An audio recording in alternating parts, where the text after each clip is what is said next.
खुशबाश मैं तेरा दोस्त फैसल परदेसी।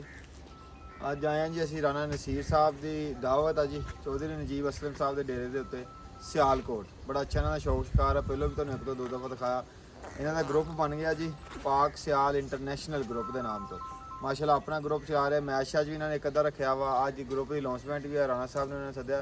राणा साहब की कहना चाहूँगे ना शौक दे खुशी हुई है जी गुजर साहब माशाल्लाह वेखे ही तो जी अच्छा शिकारी मुखलिस शिकारी खानदानी बंदा शामिल होए शौक वधदा जी जी गंदा बंदा ते दुश्मन ही होए तेन पता भी ਉਹਦਾ ਨੁਕਸਾਨ ਕੀ ਹੁੰਦਾ।